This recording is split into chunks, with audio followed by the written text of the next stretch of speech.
Assalamualaikum warahmatullahi wabarakatuh. Good morning, everyone.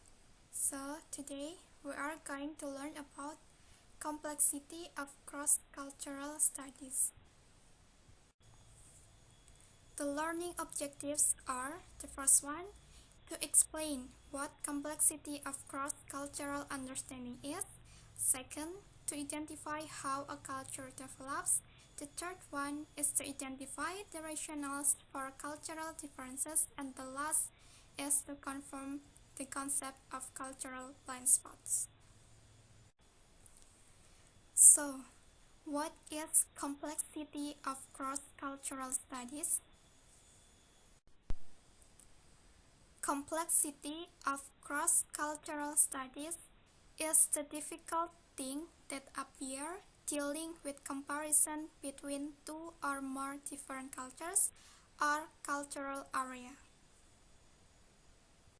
So, there are several contexts in our lives that shape intercultural communication encounters and the relation in unique ways, such as economic context, which describes intercultural communication relation by classifying certain racial or ethnic group into a hierarchy of socio-economic classification.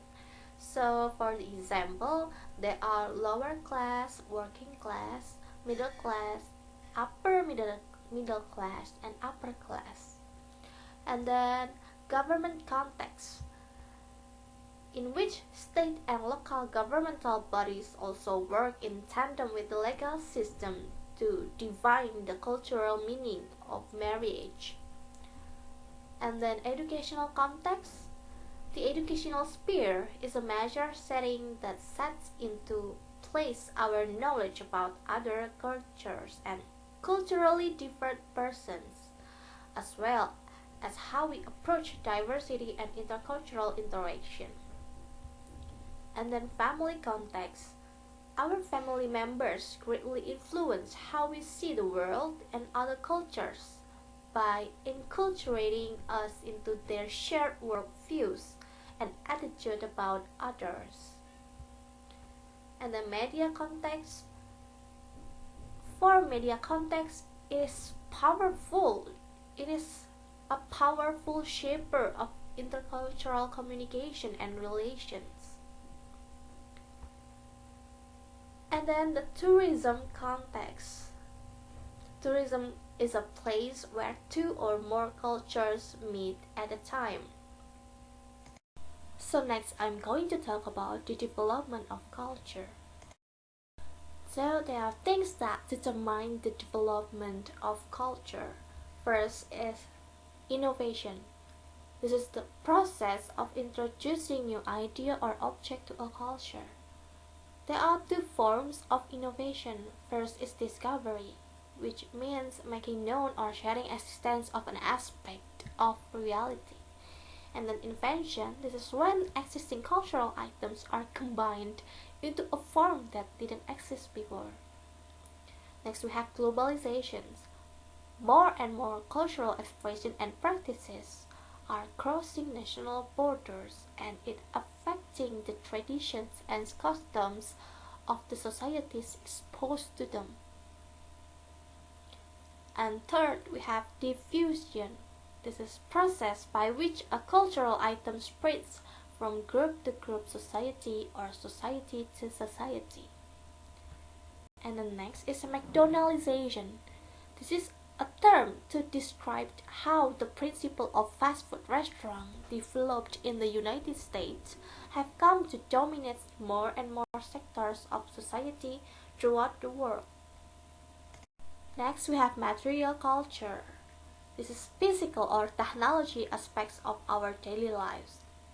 If there is material culture, there must be non-material culture, right? Non-material culture are ways of using material objects as well as the customs, beliefs, philosophies, governments, and patterns of communication. For your information, there is things called culture lag, which is period of maladjustment when the non-material is still struggle to adapt to new material conditions. For example, older generation can't adapt with high technological or touchscreen smartphone. Why cultures differ from the other? Why? What do you think?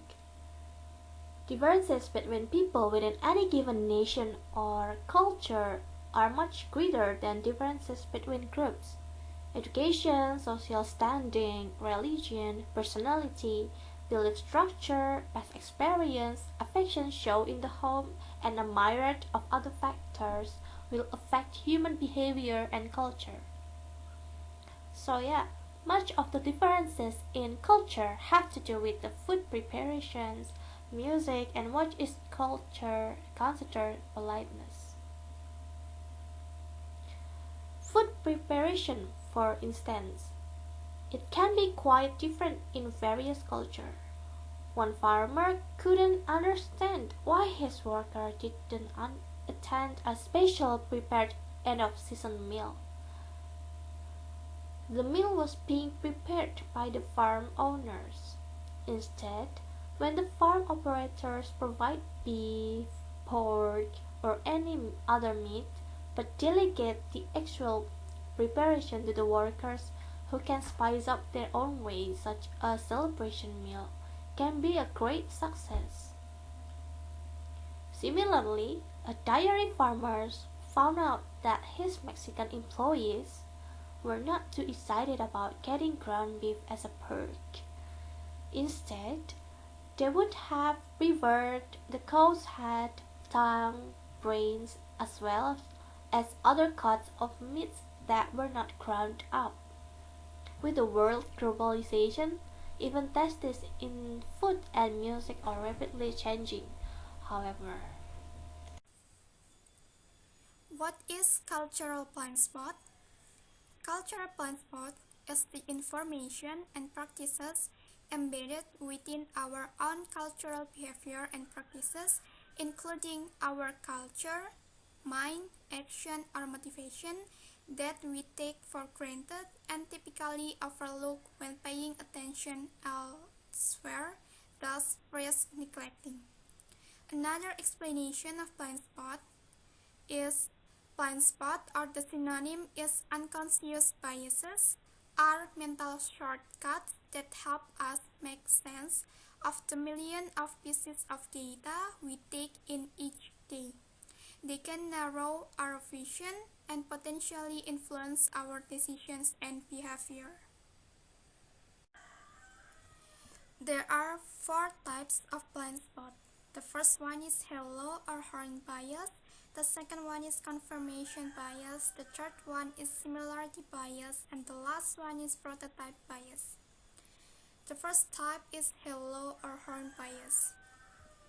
It occurs when a positive impression or halo of someone carries over into everything they do, or where a negative first impression or horns or mistake last, even if the person performs well in the future. The halo effect means exactly the opposite. It is when you favor a person based on a positive first impression that in your mind they can do no wrong even when they prove otherwise. And the horn effect happens when someone is defined by a negative first impression. No matter what they do, they can't shake it. Halo and horns often carry over into other areas and color all the ways we see and experience someone. The second type is confirmation bias. It occurs when you use selective thinking by looking for what confirms your beliefs and ignoring or undervaluing the relevance of what contradicts your beliefs. Confirmation bias is when we look for evidence that support our beliefs and ignore evidence that contradicts them. The third type is similarity bias. It occurs when we are drawn toward people who are familiar and remind us of ourselves. We often feel more comfortable with them. And the last type is prototype bias. That occurs when we use an unconscious image of the type of person we believe is good at a particular task. So yeah, that's all the complexity of cross-cultural studies. Isn't it too complex? I think so. I hope you have understand about this material and you get something from it. That's all from us. Thank you. Have a good day.